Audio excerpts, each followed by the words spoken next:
Halo, salam sukses, jumpa lagi dengan kami Haris Fam. Nah, sudah lama sekali kita tidak berjumpa. Sudah lama sekali saya tidak membuat video. Ya, terima kasih ya atas dukungan dari teman-teman semua.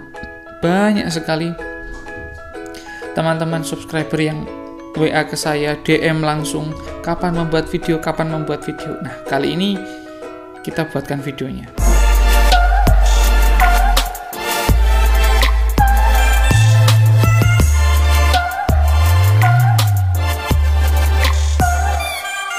Kali ini kita akan membahas bagaimana cara membuat telur ayam kita memiliki bobot lebih tinggi. Seperti yang pernah saya ceritakan di video sebelumnya, jika telur kami memiliki bobot yang lebih dari standar, karena standarnya adalah 62,5 gram, atau kalau 1 kilogramnya itu isi 16 butir.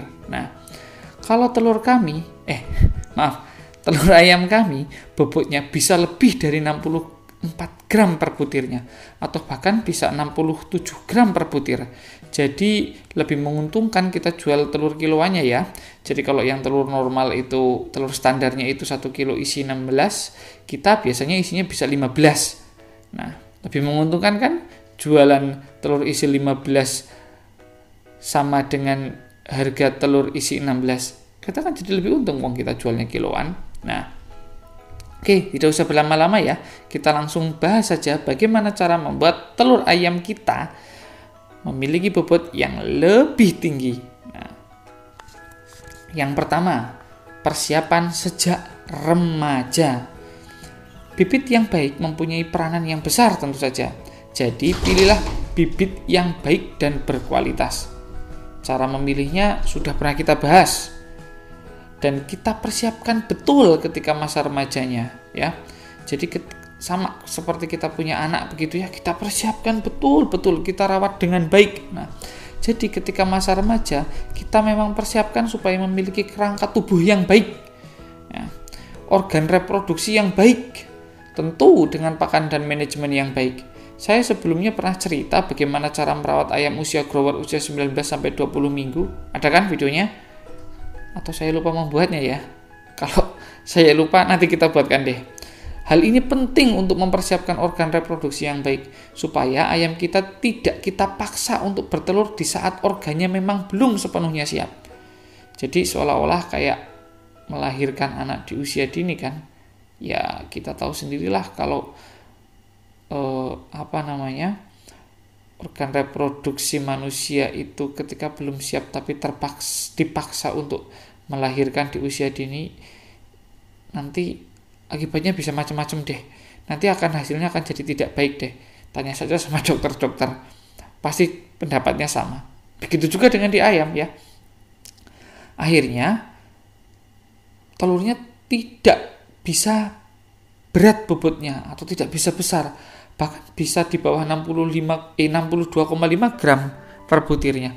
Banyak kok teman-teman peternak pemula atau mungkin yang sudah lama WA ke saya, "Mas, telur ayam saya kok kecil-kecil ya, gimana ini?"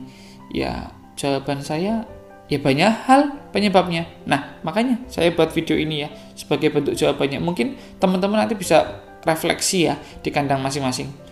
Nah, atau bahkan jika bobot badan ayam kurang, akhirnya ayam tersebut bisa prolapsus.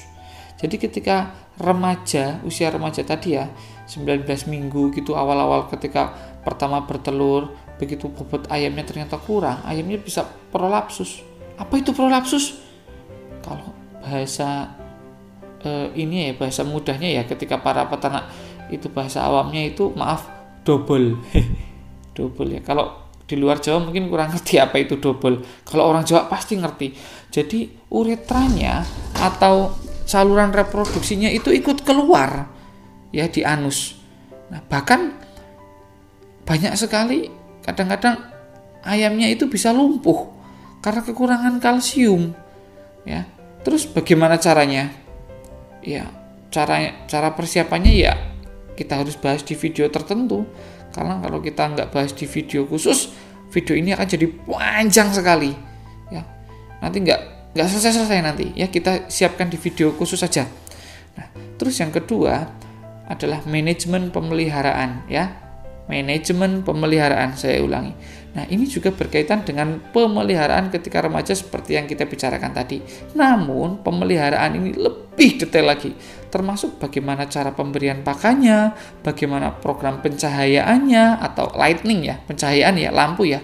Saya sudah pernah membahas program pencahayaan deh kalau nggak salah di video ini nih ya. Baik ketika ayam remaja maupun dewasa. Jadi penentuan kapan atau sebanyak apa dosis cahayanya itu juga menentukan loh. Memang semuanya memang berkaitan ya. Waktu pemberian pakan akan menentukan timing saat persiapan organ reproduksi membuat telur. Jadi ada waktunya telur di dalam organ ayam itu dibuat, yaitu ketika ayam tidur. Jadi pemberian pakan dan pencahayaan tidak asal-asalan. Kita bahas detail di video berikutnya juga ya. Panjang juga soalnya. Ya, nanti videonya lebih dari 10 menit. Bosan nanti nontonnya. Nah, kalau kita tadi sudah membahas manajemen pemeliharaan ya. Yang ketiga adalah desain pakan. Desain kandang. Kok bisa? Ya bisa lah. Gitu. Desain kandang itu menentukan aliran udara yang masuk ke dalam kandang, menentukan banyaknya kandungan oksigen yang tersedia di dalam kandang. Kalau banyak gas amoniaknya yang sampai ke hidung ayam, ya repot juga. Ayamnya jadi nggak sehat. Ayamnya aja nggak sehat, bagaimana bisa memproduksi telur yang berat? Bagaimana bisa membuat produksi telur yang bobotnya bagus? Sudah pernah kita bahas juga kok bagaimana cara membuat kandang yang bagus, bagaimana desain yang bagus. Ya, ingat, semakin banyak oksigen yang tersedia, maka akan semakin baik produksinya. Begitu kira-kiranya. Di kesehatan juga begitu, manusia juga begitu. Semakin banyak kandungan oksigen yang kita hirup, maka kita akan semakin sehat. Tanya saja ke dokter deh. Ya, yang selanjutnya adalah pakan. Nah, ini adalah kuncinya. Karena pakan adalah sumber utama yang akan dijadikan telur oleh ayam. Iyalah, ayam cuma memproduksi telur ya dari pakan. Kalau pakannya kualitasnya jelek, maka akan jelek juga produksinya. Pakan yang baik dilihat dari kandungan nutrisinya loh ya.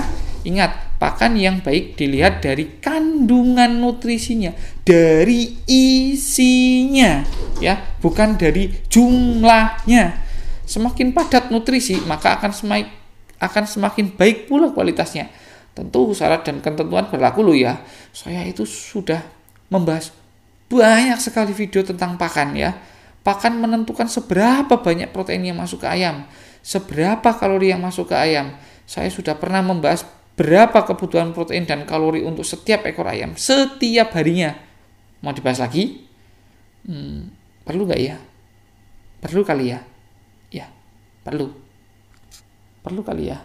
Kayaknya perlu deh. Ya, kita bahas di video berikutnya saja ya. Nah, hal-hal yang sudah saya bahas tadi saling berkaitan dan menentukan bobot telur ayam kita supaya memiliki bobot yang baik. Oke? Begitu kira-kira. Jadi, kita bahas lagi, kita ulangi lagi. Kalau mau telur dari ayam-ayam kita memiliki bobot yang baik, itu yang menentukan adalah persiapannya sejak remaja, manajemen pemeliharaan, desain kandang, dan juga pakannya. Ya. Oke, sekian dari kami. Semoga bermanfaat. Salam sukses. Oke. Oh iya, sebenarnya kita sudah lama tidak berjumpa. Kenapa videonya pendek begini? Sabar ya, kita sedang mempersiapkan format untuk konsultasi, pendampingan, dan juga mungkin seperti pelatihan ya untuk para peternak pemula ya atau calon peternak. Nah, terus kalau untuk peternak yang sudah lama ada nggak? Ada deh, nanti kita siapkan supaya tidak numpuk di WA saya ya, supaya saya tidak slow respon balasnya. Kita persiapkan ya, kita sediakan wadahnya khusus. Penasaran kan? Tunggu ya. Pokoknya tunggu deh. Terima kasih. Salam sukses.